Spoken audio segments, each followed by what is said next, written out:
Penyatuan cahaya dari timur dan tanah leluhur. Langit di atas sekte teratai putih berubah menjadi kubah cahaya berlapis-lapis. Gelombang spiritual dari segala penjuru dimensi berkumpul, menggetarkan udara, menembus lapisan dunia, menyatukan waktu dan ruang. Di pelataran suci itu, kelopak keenam teratai Eiralis berpendar sempurna, menciptakan pusaran cahaya yang bahkan membuat dunia roh menggigil. Dan saat itulah, mereka datang. 1. Cahaya dari tanah Jawa, penyatuan 3 dimensi. Langit tiba-tiba menyibak. Dari sisi barat, arah yang mengarah ke tanah leluhur di Jawa. Cahaya-cahaya suci menembus langit sekte. Kafilah roh-roh suci dan para penjaga dimensi Jawa melesat bagai sungai cahaya ke pelataran sekte teratai putih. Mereka adalah Aliansi Gunung Lempana, di bawah perlindungan makhluk-makhluk suci penjaga hutan purba. Pasukan cahaya lembah Ardana, dengan bendera teratai emas dikawal dupa langit. Utusan dari lembah cahaya, yang membawa simbol roh langit dan 7 kitab cahaya. Dan di barisan paling depan, seorang wanita bercahaya putih keperakan melayang tenang. Dialah Selasih, atau kini dikenal dengan nama aslinya, Yin Xuang, Yin Xuang. Roh teratai dari timur, ibu kandung Raka Arya Sena, dan adik dari Sue Liangchan, guru agung sekte teratai putih. 2. Panggilan nama sejati suara Sue Liangchan bergema di seluruh pelataran. Yin Xuang, adikku, kini saatnya engkau tak lagi bersembunyi di balik hutan dan kabut. Dunia butuh sinarmu kembali. Yin Xuang tersenyum tenang, dan perlahan kabut spiritual yang selama ini menyamarkan wujud sucinya menghilang. Tubuhnya bersinar lembut, rambut panjangnya berkilau seperti embun salju, dan dari punggungnya mengalir aura teratai suci 3 zaman. Raka Arya Sena, sang putra, berdiri terpaku. Untuk pertama kalinya ia menatap ibunya bukan sebagai Selasih sang penjaga hutan, melainkan sosok suci dari zaman roh teratai, pemilik garis darah murni dari dunia roh atas. Dan dalam sekejap itu, mata Raka dan Yin Xuang saling terhubung, tidak dalam kata, tetapi dalam kesadaran, takdir keduanya kini telah berpadu dalam cahaya kelopak keenam. 3. Sosok yang tak terduga. Laraswati. Namun di antara rombongan cahaya dari tanah Jawa, ada satu sosok yang tak terduga berdiri dalam diam. Berjubah putih sederhana, tubuhnya ringan seperti kabut, dan aura suci dari hasil tapa brata panjang masih menyelubungi dirinya. Ia tak bersuara, tapi hatinya gemetar. Dialah Laraswati, putri tunggal kerajaan Ardana, yang telah menyelesaikan tapa brata 41 harinya di lembah cahaya. Kini tubuh halusnya, bukan tubuh ragawi, hadir di pelataran sekte teratai putih.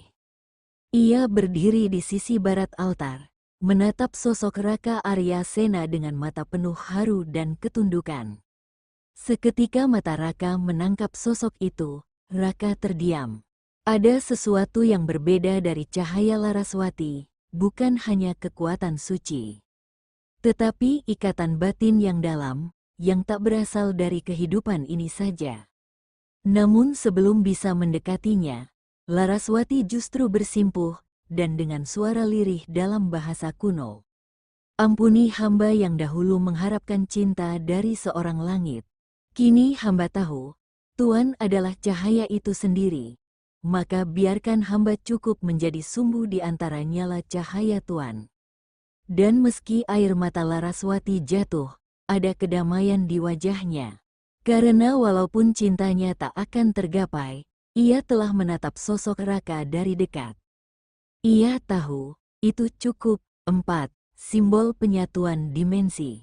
Sue Liangchan mengangkat kedua tangannya, dan dari langit turun cahaya berbentuk lingkaran, menyatukan semua sosok suci yang hadir malam itu, dari tanah Jawa, dari dimensi roh, dan dari negeri langit timur.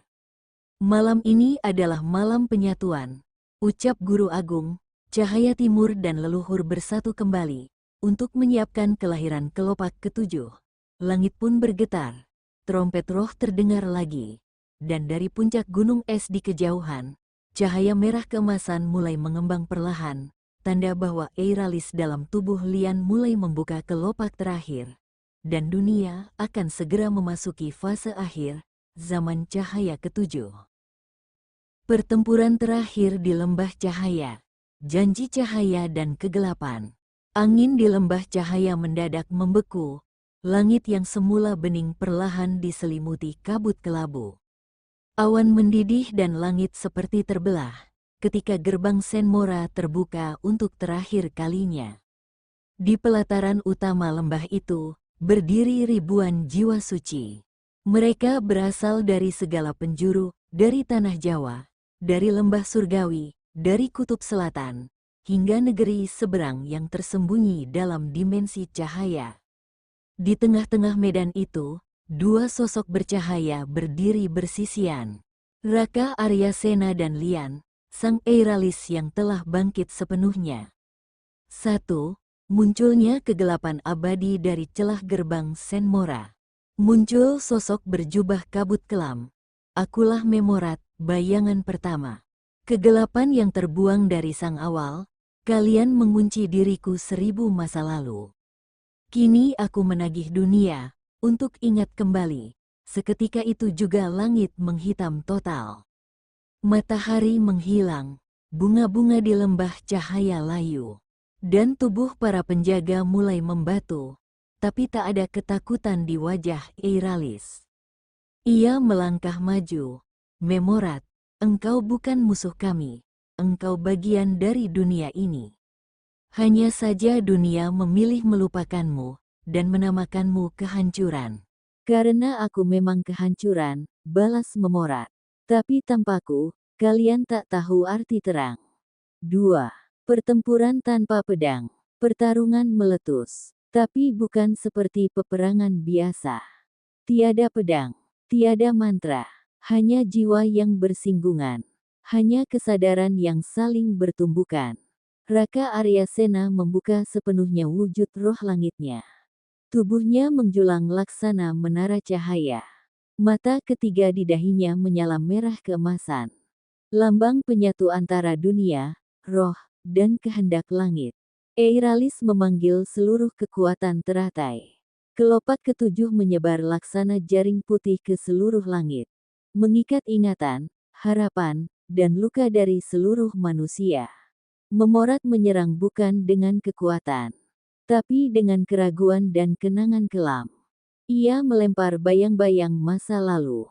Kau akan gagal, Raka. Dunia tak layak diselamatkan.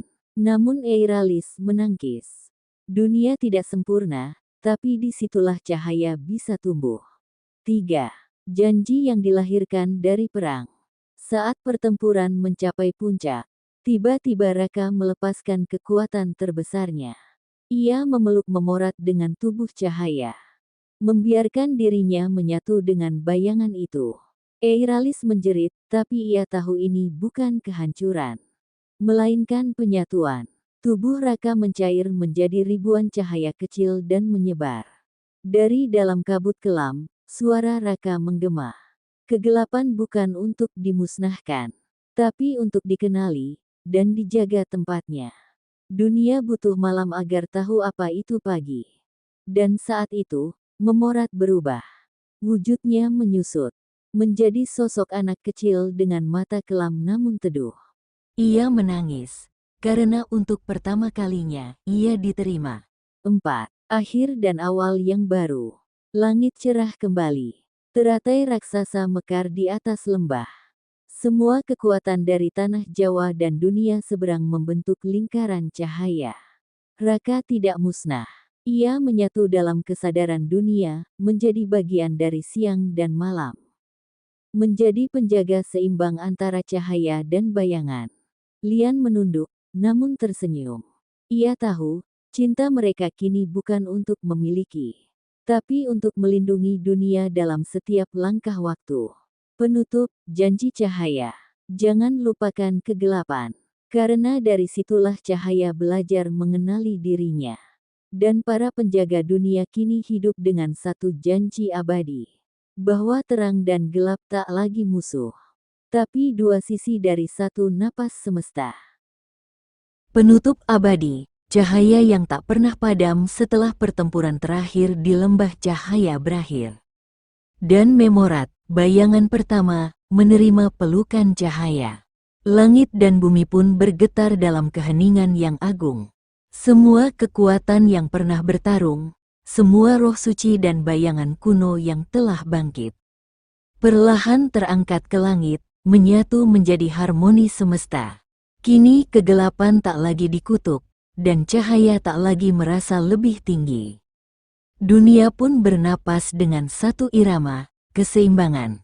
Aliansi cahaya yang abadi saat cahaya menyatu dengan langit.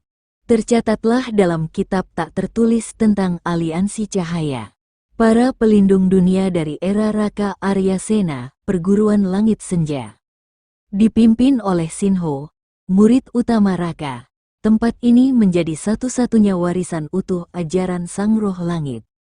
Ajarannya mengalir dari roh, menyatu dalam kebaikan, dan tetap hidup dalam tindakan nyata di dunia manusia. Sekutu Gunung Lempana para makhluk suci dari tanah Jawa di bawah bimbingan Selasih, Yin Suang, yang telah menyatu kembali dalam wujud roh luhur. Kini gunung itu menjadi sunyi dan diliputi misteri. Hanya mereka yang berhati terang bisa menemukan jejaknya. Lembah cahaya tempat pelatihan jiwa dan raga, yang kini telah menyatu dengan alam. Menjadi lembah tak kasat mata, yang kadang muncul dalam mimpi mereka yang ditakdirkan. Sekte Teratai Putih dan Sekte Lembah Surgawi keduanya kini telah menjadi lautan cahaya. Tidak lagi berupa tempat, tetapi getaran spiritual yang membimbing siapapun yang menyelami batin terdalamnya. Putri Ardana dan Tapabrata yang abadi tubuh Laraswati, sang putri kerajaan Ardana, telah menjadi arca cahaya di puncak lembah. Namun saat pertempuran usai, arca itu perlahan tenggelam ke dasar bumi. Raja Ardana menyimpan keyakinan. Selama dunia Ardana membutuhkan cahaya, selama itu pula putriku akan hadir, meski tak terlihat. Dan benar saja, tiap kali kerajaan Ardana menemukan jalan buntu, muncul sosok berjubah putih berwajah teduh dari arah gunung. Menyelesaikan persoalan dengan cara yang tak dapat dijelaskan logika manusia. Orang menyebutnya putri dari kahyangan, warisan yang tak terjamah. Kini hanya satu hal yang masih dapat dilihat oleh manusia biasa. Perguruan langit senja, tempat murid-murid dari berbagai penjuru dunia menimba ilmu. Tapi bagi mereka yang memiliki roh bersih dan jiwa yang tak ternoda ambisi, kadang mereka menemukan jejak tak kasat mata di balik kabut. Suara petikan seruling dari dasar Gunung Lempana. Cahaya teratai putih di tengah samudra. Sosok pemuda bermata tiga dalam mimpi. Atau kilasan tangan bersinar yang menyelamatkan dari mara bahaya. Tamat, atau awal yang baru. Kini kisah Raka Arya Sena dan Eiralis telah selesai. Namun dunia tidak diam. Ajaran mereka terus mengalir. Kebaikan dan kegelapan tetap hadir, saling menyeimbangkan dalam satu janji kuno. Selama dunia masih berputar, cahaya dan bayangan akan tetap menari, menjaga, menyembuhkan, dan mengingatkan. Dan untuk mereka yang bersungguh hati, kisah ini belum benar-benar usai. Karena legenda sejati hidup dalam setiap jiwa yang memilih untuk percaya. Tamat.